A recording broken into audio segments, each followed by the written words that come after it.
we're going to have the opportunity to welcome our special guests for the day, the Speaker of the House, Mike Johnson, and Guy Benson, who many of you know as a Fox News contributor, but he is also a member of AFP's Advisory Council.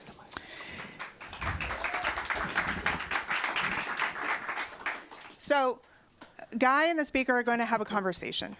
And in this conversation, they're going to touch on two topics that are near and dear to AFP's heart: core principles and public policy. At AFP, we strive to bring principled solutions to the biggest policy challenges facing our country today. And we do that by also bringing the voice of the American people to back up those solutions. The work that we do in grassroots communities across the country to engage and mobilize concerned citizens to have their voices heard in the public policy debates on the most important issues. Now, over the past 2 years, our teams collectively have logged over 1 million miles under the soles of their shoes, knocking on doors. Sure. We mapped it out, 1 million miles. We reached 30 million of our fellow citizens. And that's just in the last 2 years. You know, we've been doing this for 20 years. And over the course of that 20 years, there's been one thing that's been consistent, and it's pretty important for today's conversation. When public policy is characterized by core principles, you get pretty good policy. And you get tremendous results for the American people. More freedom, more opportunity to live the American dream. So we're thrilled, and I know I speak on behalf of everybody who works with AFP, we are thrilled to have the opportunity to hear how Speaker Johnson thinks about these core principles, and frankly, thank him for his approach to public policy through their lens. But we also know we have to put these principles into action. And so it's fortuitous that we're having this conversation today on such a consequential week for the House of Representatives. They're coming back into session here to continue their work on the budget resolution. AFP's #1 priority this year is the extension of the Trump tax cuts to avoid a massive tax increase on millions of Americans at a time when they can least afford it. To do this, we launched a major $20 million campaign called Protect Prosperity. And it is through this campaign that we're bringing the voice of the American people to the halls of Congress to make sure that as this legislation works its way through Congress, it doesn't just reflect the will of the people, but it also reflects these core principles. This isn't easy work, and the stakes are very high. So to help us understand the path forward, please join me in welcoming our guests, Guy Benson and the Speaker of the House, Mike Johnson.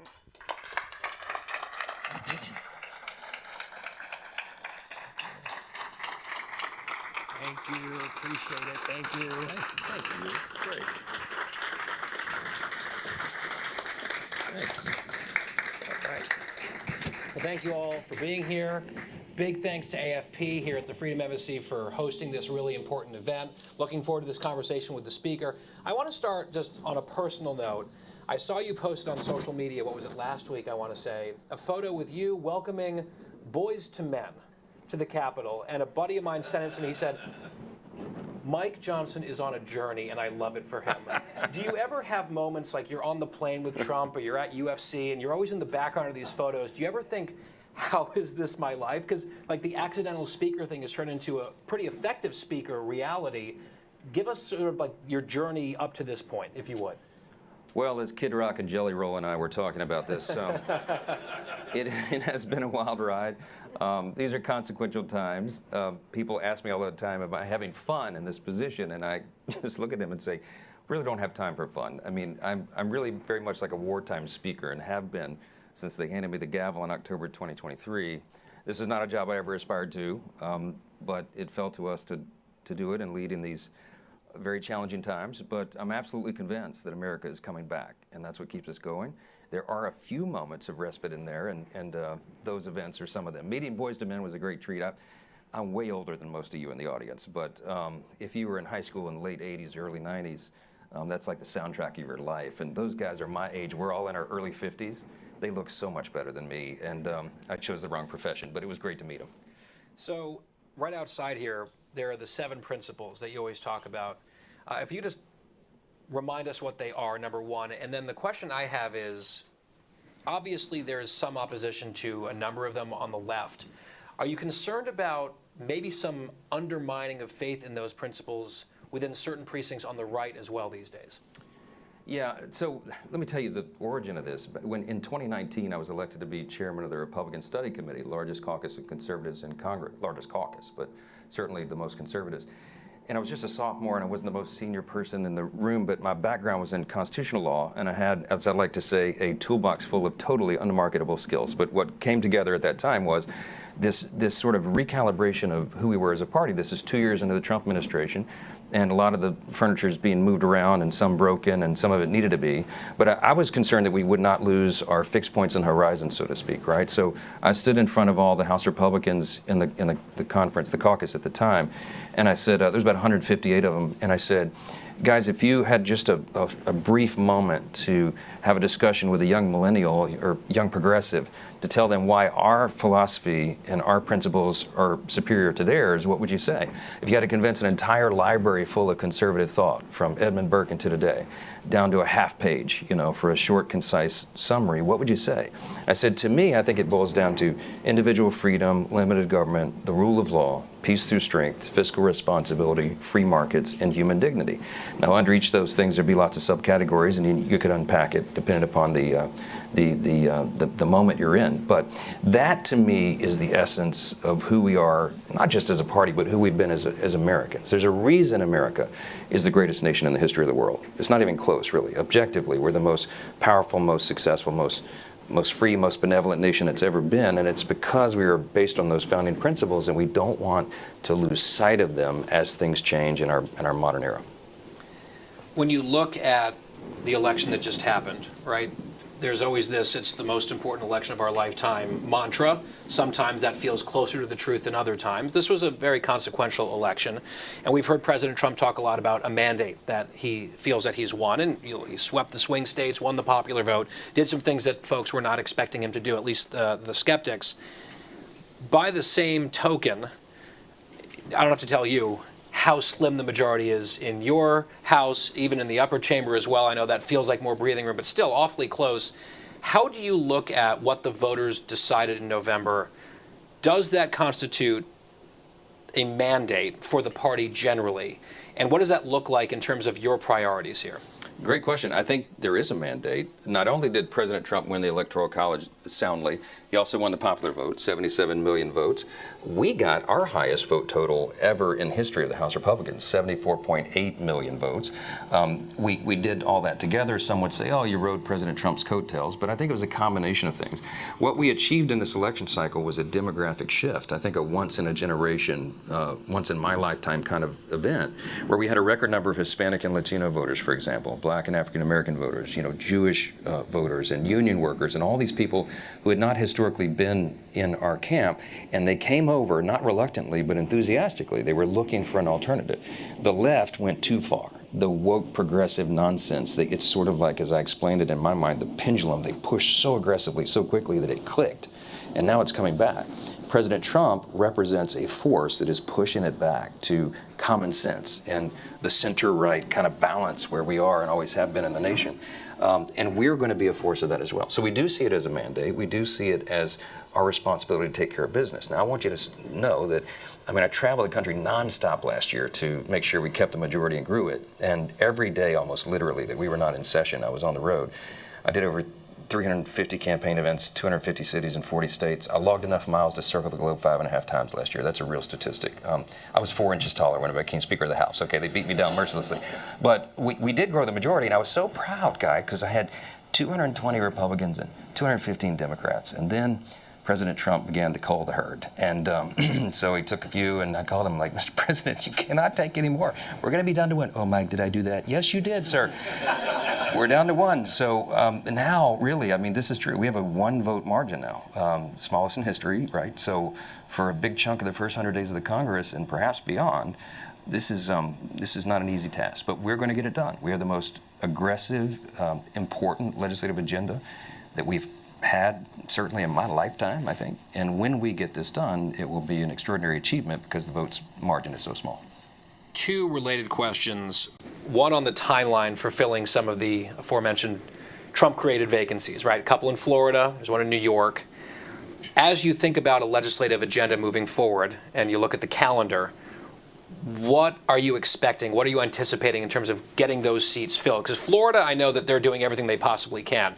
New York, with Stefanik's seat, that's a different question, right? Because the governance up there, they're not as interested in helping you get some folks back into your caucus, right? I know they talk a lot about democracy, but it seems like they're pretty comfortable with a seat remaining vacant for as long as possible in upstate New York. That's true. Florida, we have a date certain. It'll be April 1, April Fool's Day. Don't put too much stock into that. It will be 2 Republicans. We already know who they are. Those are deep red districts, and it's reliable spaces. Mike Waltz's seat, Matt Gaetz' seat.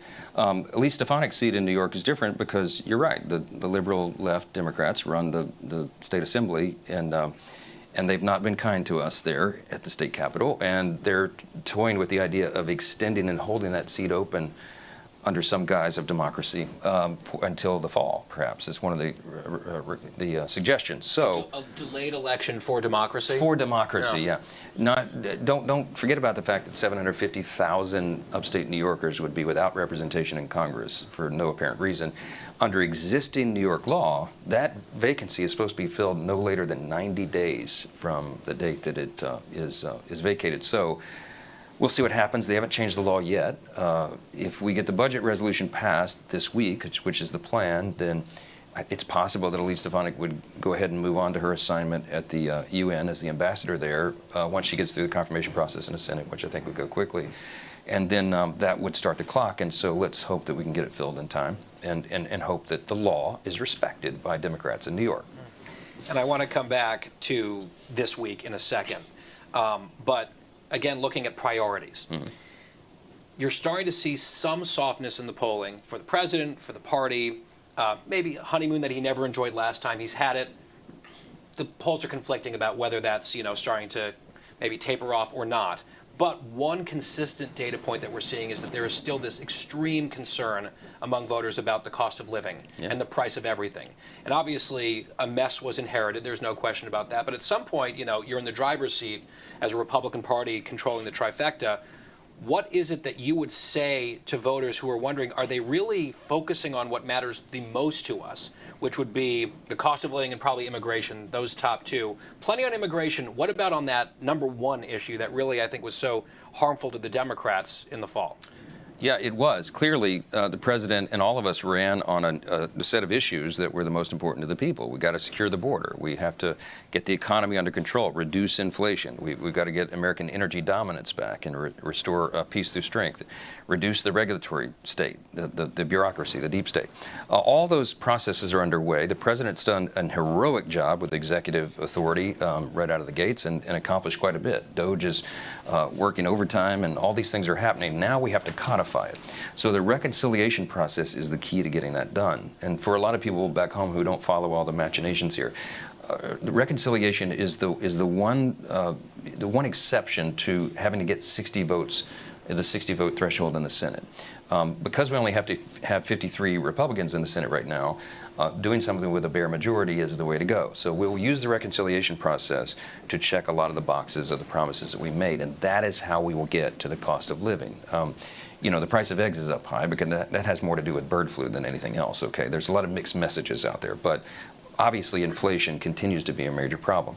The way to do that is to make sure small businesses have certainty, to make sure we don't have the largest tax increase in U.S. history, which is what will happen by default at the end of this year if we're not successful in this mission, to get taxes down, reduce regulations, and free up the free market again. And the way you do that, the way you ensure prosperity, which is what we're all about, is to get the government out of the way.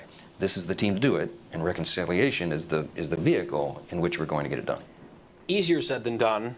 The way that the logistics work out is something I want to delve into. Before we do that, if you're just joining us, we're at the AFP Freedom Embassy. Speaker Mike Johnson, our guest. And there's a few folks here that AFP has recognized as really high-level activists who've done a lot of work on the ground, and got a couple questions for you from them. So let's start. I'm sure this was done completely at random, but one of them happens to be from Louisiana. Eric is with us from your home state. Hey. Eric, take it away. Hi, Mr. Speaker. My name is Eric. I recently graduated from our alma mater, Louisiana State University. And I'm focused on my future, hopefully building a career, starting a family in Louisiana. But the last few years have been difficult with the rising cost of energy, housing, and groceries. How would your principles and your vision for the next couple of years on issues help me and other Louisianians achieve our goal? Great question. See, LSU students are so bright. They are just, look, I will concede to you that you got greater challenges than I had when I graduated LSU and started a family in Louisiana back in the mid-'90s. There's a lot of headwinds right now. This election really was for all the marbles. I mean, it was a crossroads for the country, and we won. And so now we have the mandate, the opportunity to fix all this. The best thing that we can do to ensure liberty, opportunity, security for you and your young family that you'll start is to get government out of the way. And that's what our team is for. I mean, at the end of the day, the Republican Party, we talked about the core principles, but at the end of the day, you could summarize it. We're pro-family and pro-growth, right? And those are the two ingredients that make it easier for people to start out. My daughter's just graduating law school down there at LSU in May, and she just got married in June. So this is a live fire exercise for my family, too. And she's the oldest of our four. I got one that graduated undergrad and is on the way to law school. I got a son at the Naval Academy, and I have a 14-year-old. So they're all looking at me with the same anticipation. All right, Dad, get this fixed. We will, right? So I keep going back to reconciliation, but that's the quickest vehicle we have to achieve these desired results. And what we need is to get government out of the way. We need a smaller, leaner federal government that's out of your life so that the free market can thrive. If you reduce taxes and regulations, you allow job creators, entrepreneurs, risk takers, the people that create the jobs to do more of what they do. And you unleash that power of the U.S. economy that has been smothered by government regulation for too long. This is not theoretical. We did it, of course, in the first Trump administration. I was here as a freshman in 2017 when President Trump started. And we reduced taxes, reduced regulations. We had the greatest economy in the history of the world pre-COVID. I mean, really, every boat was rising in every demographic. And then we had all these disruptive events. So we can get back to that. We know the formula, and it will help everybody who's starting out. So I would say help is on the way. Hang in there, and don't leave Louisiana. Okay, stay there. All right, thank you, Eric. And from your neck of the woods and your alma mater to one of the most important battleground states in the country, Wisconsin. I know AFP is very focused on a very important judicial race up there in a matter of weeks. Mike is a small business owner in Wisconsin. Mike, what's your question for the Speaker? Speaker Johnson, my name is Mike Doble. I am a small business owner from Milwaukee, Wisconsin. My wife and I own a hospitality group with 6 restaurants, some small breweries, and 190 employees. You know, it's super important to us to continue the tax cuts, and I know it is important to you as well. But there's some differences in opinion between the House and the Senate and just Republicans, even in your House. You know, what's your plan to try to bridge that gap so we can continue this? We need it. We need to keep hiring and growing or we're dying. So what's your plan to bridge that gap? Well, thanks, Mike, for the question, and thanks for, I know you did some heavy work there in Wisconsin, I'm sure. In this audience, if you're here, you were part of that, and that was huge. Wisconsin was a huge state for us this time around. So what we need to do, I'll give you a little more detail about reconciliation because it sounds like a lofty concept, but the details really do matter here. What we need to do for small business owners like you is get government out of the way and give you certainty so that you can plan and invest appropriately so that you know what's going to happen 6 months from now or more.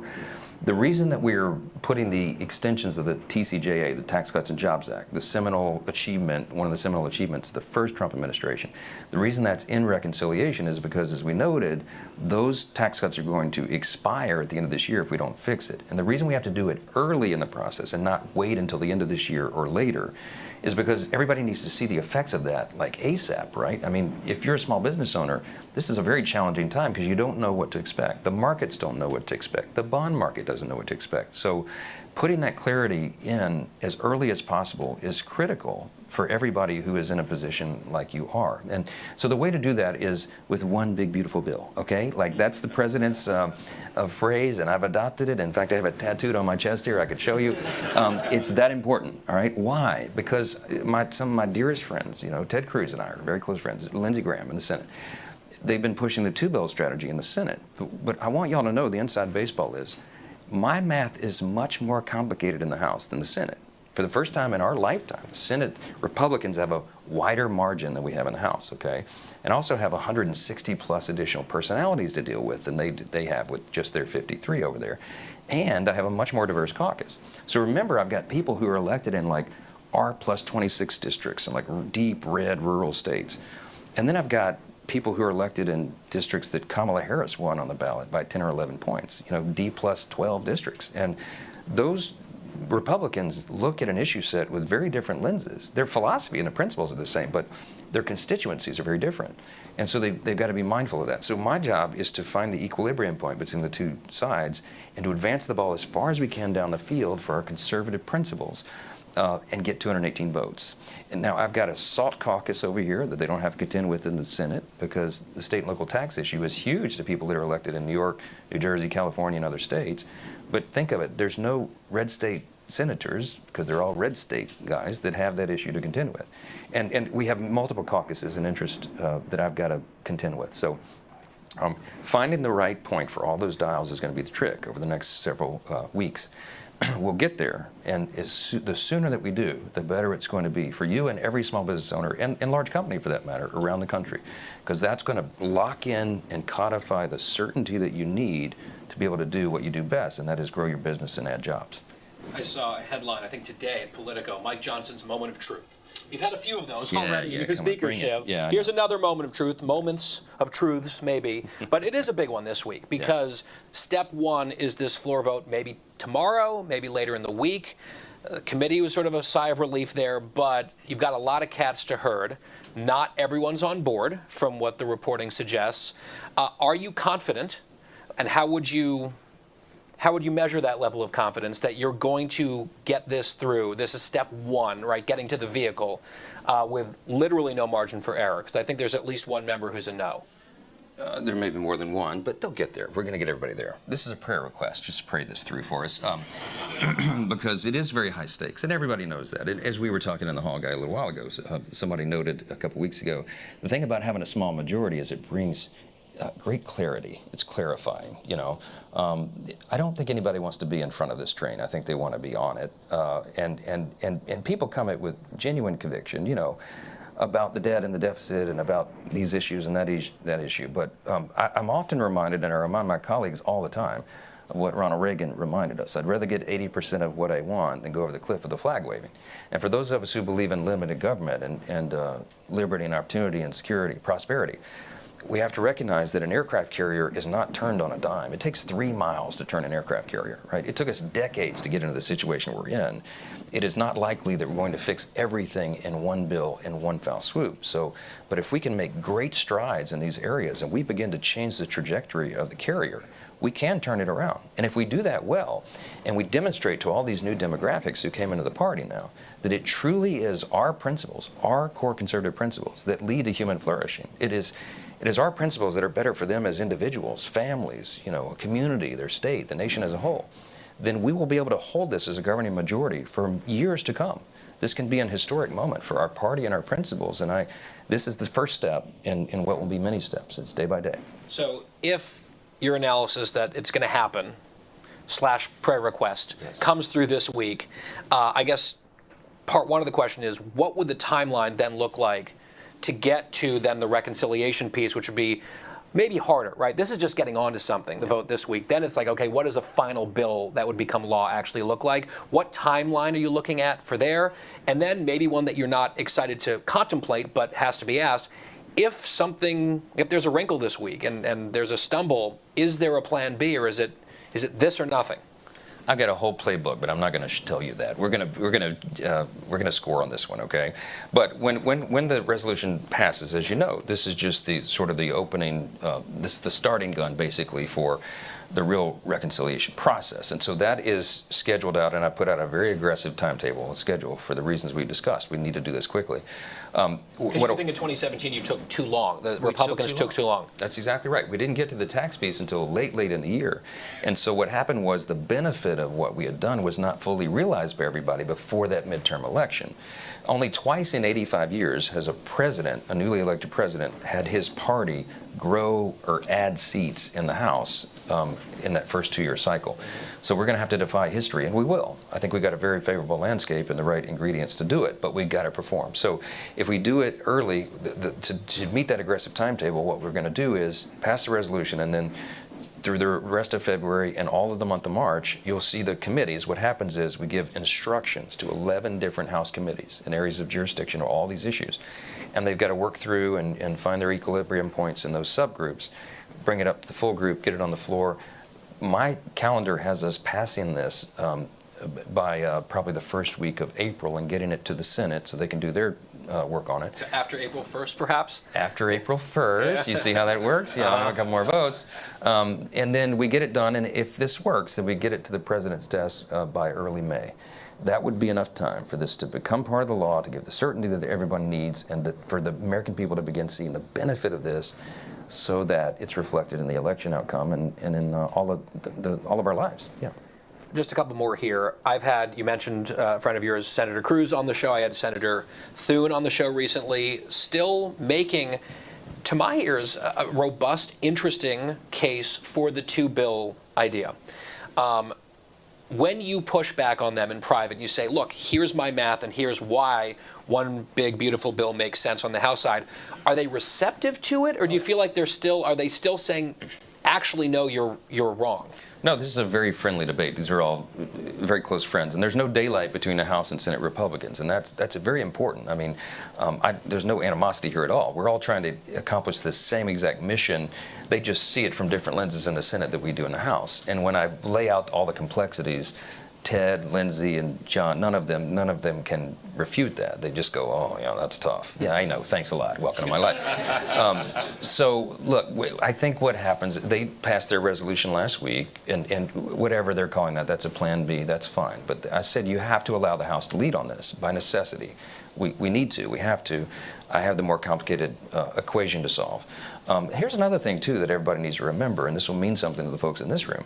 We have new revenue inputs that really ought to be factored into this. I mean, the tariffs policy that the president's pursuing is going to be scored by the Congressional Budget Office as a number, some significant number. The 10% tariffs on China could be a large number, just that alone.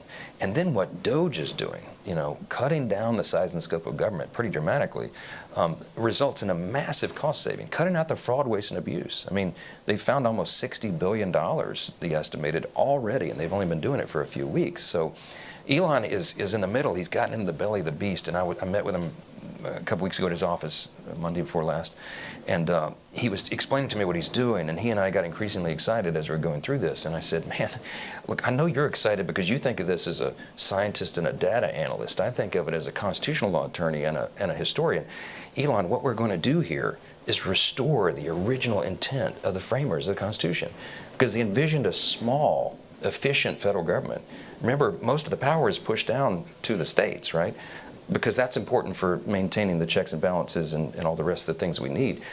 But they wanted a federal government that was small and efficient and effective and accountable. And the accountability piece will be ensured by the duly elected representatives of the people and the Congress who could have oversight. The problem is, for decades, as we know, we haven't been able to do that job well, because even though we requested the data and requested the insight, it was hidden. How many of you know the bureaucracy was not forthcoming, right? They're not transparent. That's the whole point. That's the problem. That's the deep state that we talk about. So they were hiding from Congress. We didn't know that USAID was funding drag shows in Peru or whatever, transgender operas in Colombia or whatever, I mean, it's madness. But Elon has cracked the code. He is now inside the agencies. He's created these algorithms that are constantly crawling through the data, and as he told me in his office, the data doesn't lie. We're going to be able to get the information. We're going to be able to transform the way the federal government works at the end of this, and that is a very exciting prospect. It is truly a revolutionary moment for the nation. Being here at Americans for Prosperity, at the Freedom Embassy, I think something that's on a lot of minds in this room and in this building and on this team is, how can the grassroots of AFP help? Because there are a lot of different pressure points in this fight upcoming. AFP was involved in 30 million voter contacts in the last cycle alone. There's muscle there. What's the role for groups like this one, and maybe this one specifically, in this road ahead or on this journey forward? I have AFP tattooed on my back. This is a very important, lots of tattoos. No, look, this organization does it better than anybody, and I mean that sincerely. I remember fondly the work of AFP when I was a legislator in Louisiana. I did a short stint in the state legislature before I ran for Congress. About 14 months I was down there, and during that time we had some really heavy things that were happening, tax initiatives and other stuff. And AFP got directly involved at the grassroots level and did some of the most effective mailers I've ever seen to state senators and state reps' homes. And I saw them flip on the floor of the legislature because they were holding the AFP card, shivering in fear. This is a real story. Okay, so it matters, and the grassroots component of this is critical. And what you can do is what AFP does so well, leading on this, is to let your elected representatives in Washington know how you feel about this. Let House and Senate members know that this is important. One of the most effective ways to do it, just in the one-on-one kind of contact, is to talk and share your story. You know, share your story about your small business and how the tax cuts of the last Trump administration helped you grow and thrive. Talk about the challenges that you're facing now and why we can reduce the challenge by further deregulating your industry, right? Talk about the challenges that your family has with inflation and the cost of groceries and all that. Make it real, make it personal. Because when you're a constituent of one of these folks, they've got to listen to that. And it does make a difference. Talk about how your state's a border state and how the open border has been disastrous for your community. You add those things in and you make it real and make it personal, make it specific. It's very difficult for elected officials to just turn a blind eye to that. And when you add the reinforcements and the resources and the power of AFP behind it, it's a very effective thing. And look, we're counting on you, right? So. We've got to wrap here. I think you've got some arms to twist here for the rest of the day. But very quickly, I have to ask you this, not to brag, but I think I have a pretty good Trump impression. Yours is better. I will say that. Have you ever done it for him? Not directly, but he certainly knows. Not yet. He certainly knows about it. Okay, but look, imitation is the greatest form of flattery. Okay, that's so true. That's so true. Yes. Speaker Mike Johnson, everyone, thank you so much for coming by. Really appreciate it. Thanks, buddy. Appreciate it. Thank you. Want us to hold?